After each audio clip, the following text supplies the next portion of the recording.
uno de los sacramentos más necesarios para nosotros, que somos pobres pecadores, y por supuesto uno de los más recomendados en la Iglesia, especialmente en tiempos como la Cuaresma, es el sacramento de la confesión. Y frente al sacramento de la confesión no voy a entrar a la enorme diferencia que tenemos con los evangélicos, porque la mayoría de los argumentos evangélicos son argumentos de aquellos que se tapan las orejas y dicen la, y es imposible hablar con ellos. Una persona que dice que nosotros adoramos a la Virgen María cuando es, pues, o sea, está demostrado hasta el infinito que esa afirmación es absurda, ridícula, infantil e imposible de demostrar y completamente refutable y refutada por los católicos.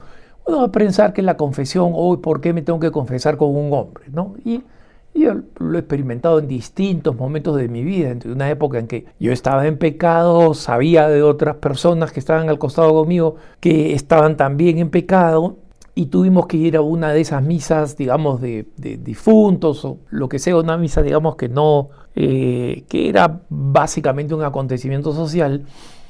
Y cuando algunos se iban a ir a acercar a comulgar, pues yo, mis amigos, les dije, oye, no podemos ir a comulgar, ¿no?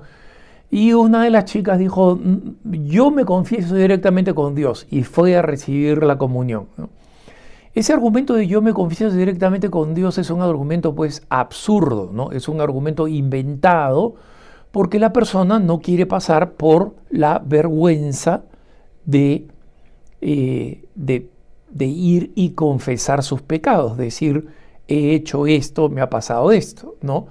Y este es mi comportamiento y está mal y pido perdón. Y eso es, digamos, esencial en el sacramento de la confesión. Pero si esa persona cree que se confiesa directamente con Dios, es decir, que la mediación humana no es relevante para Dios y no es relevante para esa persona, entonces ¿para qué se acerca a comulgar? Porque si no cree que Dios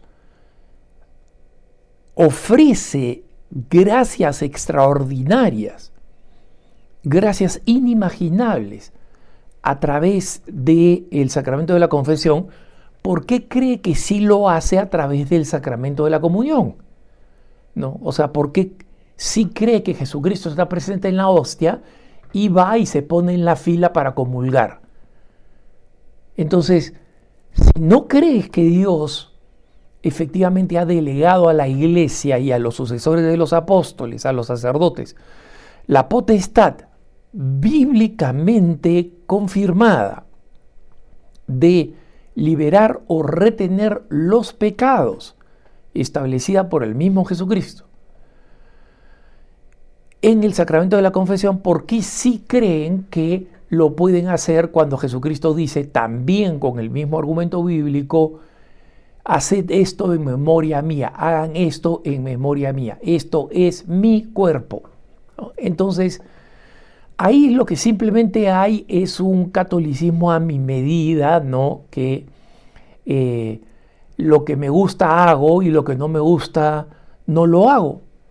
Mira, no es una buena práctica de la Iglesia Católica, te sugeriría entender mejor la Iglesia Católica, te sugeriría buscar la coherencia, es decir, si no crees en una cosa, no creas en ninguna de ellas, pues, en que la mediación humana es capaz de establecer una transformación real, ontológica, es decir, digamos, del mismo ser de lo que está sucediendo. No te ofrezcas para ser padrino de bautismo porque no crees que un sacerdote, que es un ser humano cualquiera, con un agua cualquiera, ¿no? Y con un aceite cualquiera, por supuesto está bendecido, pero es aceite al final el que se utiliza, ¿no? El aceite de los catecúmenos para el bautismo, o el aceite, digamos, o el agua que se utiliza, es agua normal, es agua que ha salido digamos, de las tuberías de agua, ¿no? Entonces,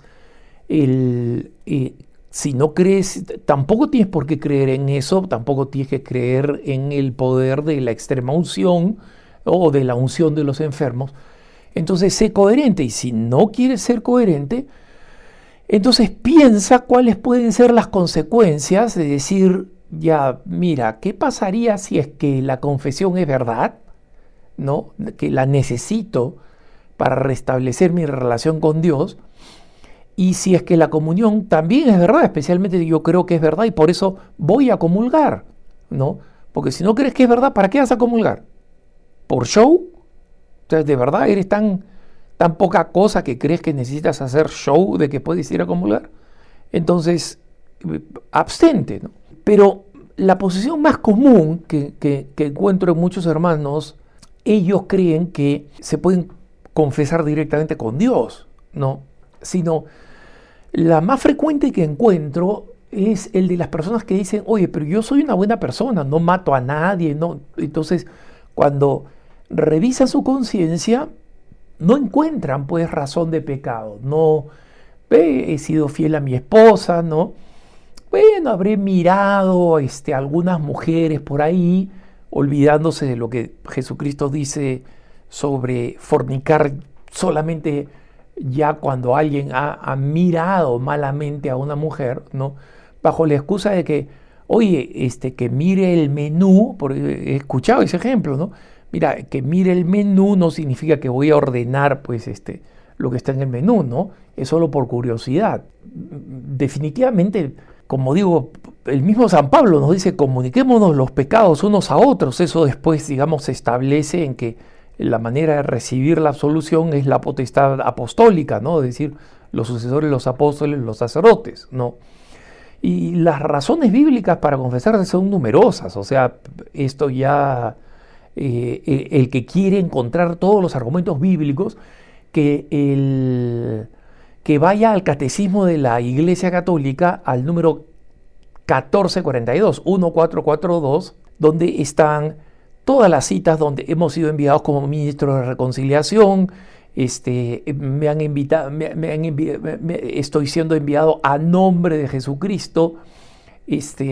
No se olviden del pedido de Dios, déjense reconciliar con Dios. O sea, hay argumentos bíblicos para hundir un barco, ¿no? Pero el tema de que yo soy una buena persona, porque, o sea, hoy día no he matado a nadie, ¿no? No le he robado a nadie. Pero, ¿cuál es el motivo de la confesión, hermanos? Muchas veces olvidamos dos cosas de la confesión. En primer lugar, nadie es santo. Entonces, muy bien, hoy día no mataste a nadie, no le robaste a nadie, no le pegaste a nadie. Muy bien, felicitaciones. Pero la pregunta es esto, ¿ya eres santo? ¿Ya eres santo? Y supongo que tu respuesta va a ser no. ¿Y por qué no eres santo? ¿Por qué? Porque no eres, como pide Jesucristo, perfecto como nuestro Padre Celestial es perfecto. ¿Y eso qué cosa significa? Significa que todavía tienes transgresiones contra Dios. Algunos de esos pecados no serán la que la iglesia entiende como pecados mortales. Algunos sí. Y el problema principal es que eres que eres ignorante, que no sabes que son pecados mortales. Pero lo que sí puedes decir es que si no eres perfecto, has cometido transgresiones. Y por eso es que necesitamos el sacramento de la confesión, para asegurarnos que regresamos a la plena relación de amor con Dios. Porque la relación con Dios de una persona que no es santa está en el mejor de los casos enfriada, en el peor de los casos, incluso por ignorancia, rota. Y ese es precisamente el comprender que el sacramento de la confesión es la manera directa que Jesucristo ha establecido a través de la Santa Madre Iglesia para experimentar con certeza, porque miren, siempre Dios está derramando su misericordia sobre nosotros. El hecho de que nos dé más tiempo de vida para poder cambiar y que no nos fulmine ahora, siendo tan imperfectos como somos, o el hecho de que nos libre de tantos males de los que no somos conscientes. ¿Por qué? Porque no nos han pasado. O sea, no sabemos que había alguien que estaba a la vuelta de la esquina a punto de asesinarme o de robarme, cuando yo dije, tengo que regresar a mi casa para traer esta otra cosa, y hasta tal vez volví de mal humor, ¿no? Porque no esperaba regresar. Es decir, la cantidad de cosas de las que uno se ha librado por la misericordia de Dios, nosotros no la conocemos, y como no la conocemos, no la agradecemos. Pero la confesión, en cambio, es esa gran oportunidad de oro, ¿no? Es que nosotros nos hemos encontrado con esta oportunidad de experimentar directamente la misericordia de Dios, ¿no? Y ¿por qué? Porque no hay digamos así, un pecado que sea tan grande o que sea tan bajo como o tan pequeño que no necesite la misericordia de Dios, para comenzar por ahí, y por otro lado, que no merezca la misericordia de Dios por Dios, no por nosotros, ¿no? Y entonces, no basta con que nosotros seamos una persona buena, entre comillas. Necesitamos experimentar la misericordia de Dios, y esa es la esencia del sacramento de la confesión, ¿no? Pero hay una cuestión más, hermanos. Recordemos lo siguiente: cada sacramento tiene una gracia sacramental. ¿Eso qué cosa significa? Una gracia que es propia de ese sacramento. Por ejemplo, el matrimonio. Dios ha dotado al sacramento del matrimonio de una gracia sacramental para que los esposos sean capaces de ser fieles y educar a los hijos, con una gracia que aquellos que no se han casado no la van a tener, con un poder. Eso es la gracia, un poder especial. Y por eso hay estos apostolados que son tan importantes, de decirle a las parejas que están conviviendo: no, pero nosotros nos llevamos bien, no tenemos por qué casarnos. No, necesitas la gracia, porque si tú crees que estás haciendo bien tu trabajo, con la gracia la vas a hacer mejor. El sacerdote recibe la gracia que de otra forma, sin ella, no podría ejercer ese sacramento que tiene que ejercer. Y la gracia de la confesión no solamente es que nos está completamente dando la gracia y la libertad de borrarnos el pecado, sino que también lo previene.